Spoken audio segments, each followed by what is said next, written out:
بیسیکلی د بلوچستان چې کوم رنګونه دي زه د هغو څخه ډېر انسپایر یم. هغه که د کلچر رنګ دی، که د ادب رنګ دی، که د فلسفې رنګ دی، نو دا رنګونه ما دنیا ته د ښکارولو یو کوشش کړی دی د کینوس په ترو باندې. نو پیغام مو د هغه دی چې وګوري دنیا ته د امن او د مینې او د محبت یو میسج ورکوم.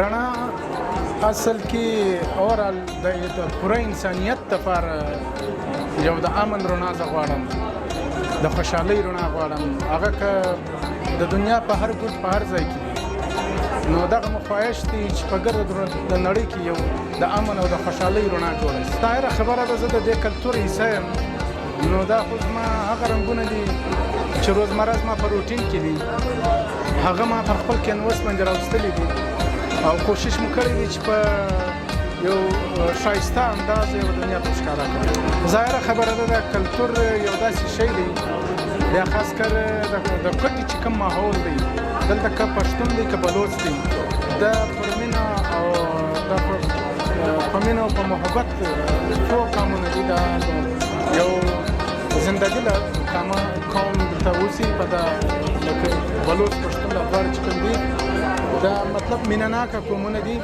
او مینه فعاله دي او مهمان نوازه قومونه دي.